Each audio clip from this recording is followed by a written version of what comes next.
एक दिन नबी करीम सल्लल्लाहु अलैहि वसल्लम अपने सहाबा के साथ सफ़र पर थे। रास्ते में उन्होंने पड़ाव डाला। एक सहाबी ने दरख्त पर चिड़िया का घोंसला देखा। उसमें 2 नन्हे बच्चे थे। सहाबी ने दोनों बच्चे निकाल लिए। माँ चिड़िया वापस आई तो अपने बच्चे गायब देखे। वो बहुत परेशान हो गई।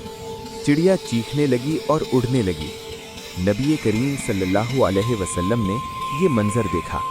आप सल्लल्लाहु अलैहि वसल्लम ने पूछा, किसने इस चिड़िया को तकलीफ दी है? किसने इसके बच्चे लिए हैं?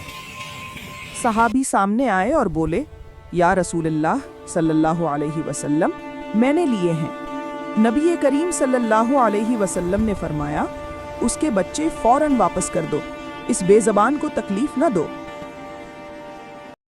सहाबी ने फौरन बच्चे वापस रख दिए। माँ चिड़िया खुश हो गई। सबक: जानवरों और परिंदों पर रहम करना जरूरी है। अगर आपको इस्लामी वीडियोस पसंद हैं तो इस्लामी कंटेंट को सपोर्ट करें और चैनल को सब्सक्राइब कर लें।